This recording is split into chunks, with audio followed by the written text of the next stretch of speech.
आमदार बाबर आणि गलाई व्यावसायिक काय येत आहेत चर्चेत?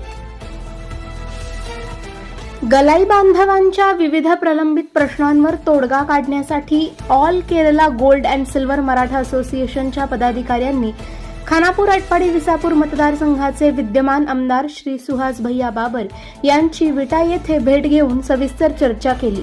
यावेळी आमदार बाबर यांनी विधिमंडळात गलाई बांधवांच्या प्रश्नांना दिलेला ठाम आवाज आणि शासन दरबारी घेतलेली भूमिका याबद्दल असोसिएशनतर्फे त्यांचे विशेष अभिनंदन व आभार मानण्यात आले।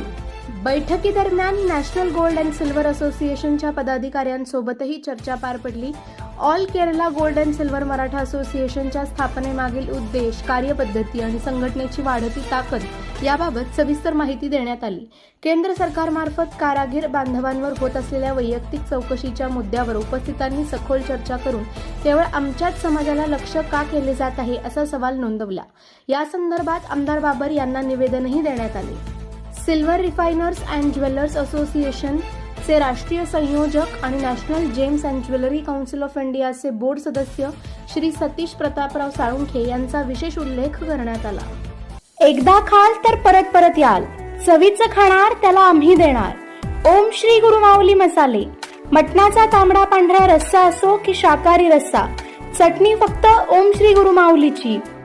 आमच्याकडे शुद्ध तेलात बनवलेली चटणी मिळेल, विविध प्रकारच्या शेवया मिळतील, विविध प्रकारच्या रश्श्यांसाठी लागणारे वाटण मिळेल। आम्ही अत्याधुनिक मशिनरीवर शुद्ध तेलात चटणी बनवतो। विविध प्रकारच्या मसाल्यांसाठी एक वेळ अवश्य भेट द्या। आमचा पत्ता ओम श्री गुरु माऊली मसाले सेंटर, विट्याचा राजा कॉर्नर, महात्मा गांधी विद्यालयाजवळ, विटा। संपर्क आपल्या स्क्रीनवर।